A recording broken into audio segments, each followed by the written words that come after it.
radio des hits.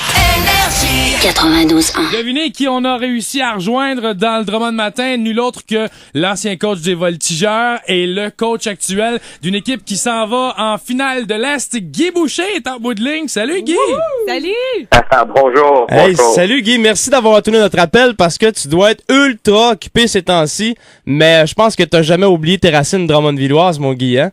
Ah non, ça c'est sûr. On a passé de tellement bons moments qu'on reste quand même pas de tout ce qui se passe là-bas. Guy, d'abord, bravo. Comment ça se passe? C'est la frénésie ces temps-ci, là. As-tu le temps de parler un peu avec ta blonde ou t'es hockey 24 heures sur 24 à tous les jours? Pas 24, mais on va dire 23.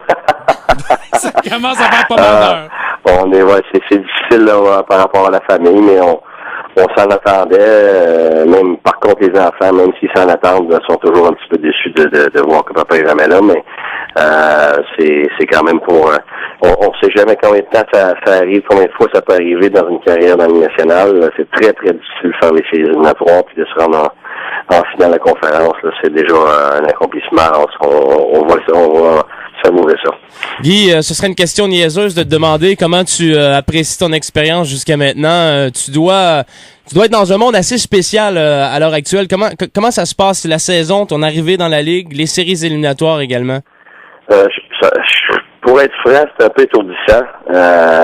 Du début jusqu'à la fin, je pense que les préparations durant l'été, tout le fait de déménager avec la famille, de s'acclimater à un nouvel environnement. Mes enfants parlaient, à part mon petit garçon qui parlait un petit peu anglais, mais mes filles parlaient pas anglais. On se retrouve dans un environnement un petit peu différent par rapport à la famille, mais après ça, au hockey, c'est gros, tout est accentué, tout ce qu'on a à faire, tout ce qu'on a considéré, le nombre de personnes qui étaient à ta charge, je pense tout ce qui est médiatique aussi, puis l'importance de chaque match. C'est assez impressionnant de voir comment chaque match est considéré comme un match de championnat, même au début de l'année. C'est pour ça que des fois, je trouve ça bizarre un petit peu quand les gens vont trouver que les joueurs se donnent pas dans les matchs. Là. Si les gens voyaient les joueurs sont extrêmement nerveux avant même un match normal dans le national, même des gars qui 15 ans qui sont dans la Ligue. C'est très gros chaque match. Et es-tu au courant de l'attention médiatique que toi et ton équipe a au Québec à l'heure actuelle? Le Canadien n'est plus là. Le Québec, Drummondville, tout le monde s'est rangé derrière vous autres. Es-tu au courant de ça? Est-ce que tu le sais là-bas? Ouais, j'en entends parler. C'est évident que je peux pas, je pense, comprendre toute l'ampleur parce qu'on n'est pas au Québec, mais je pense qu'avec tout ce qu'on a eu comme gens des médias, aussitôt que le Canadien est éliminé, les appels, puis je pense que mon épouse aussi reçoit une tonne d'emails, puis je pense que sur Facebook aussi, là, on peut imaginer, oui. Hey, Guy, t'aimes pas, il fait chaud là-bas, puis le conseil mode de Guy Boucher, est-ce qu'on est plus type short fleuri, short uni ou type speedo? C'est sûr qu'il n'y a pas bien ces temps-ci, hein? De ce temps-là, c'est plus chemise cravate. Comme t'as vu, c'est bon signe pour moi. Ouais, comme t'as vu, Guy, on n'a pas réussi à se débarrasser encore de Dom Boisclair à Drummondville, malheureusement. Question concernant la foule, justement, à Tampa Bay. On se demande des fois, est-ce que les foules sont présentes? On sait que c'est en Floride, un peu moins populaire que le baseball, le football puis le basket. Là, est-ce que tu sens justement un engouement? Les gens viennent-tu vous encourager? As-tu l'impression presque de te sentir comme au Centre Bell quand vous jouez en séries éliminatoires? Avant de venir, on m'avait dit que c'était un super amphithéâtre, puis qui était un des plus gros de la nationale.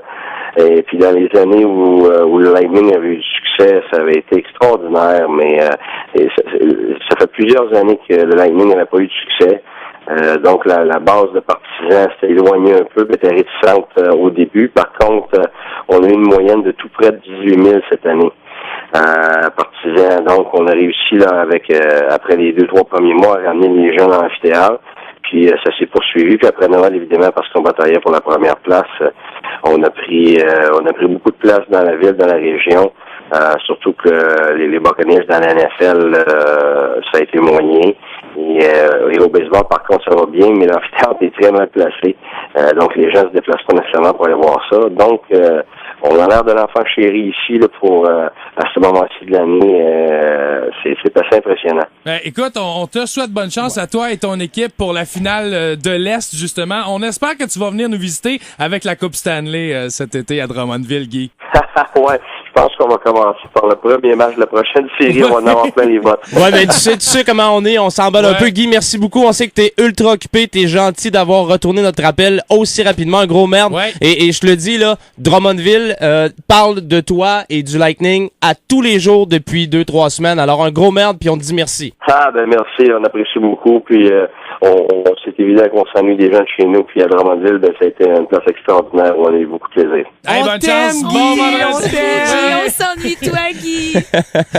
Salut, Guy. Bye. Bonne journée. La radio des hits. 92.1.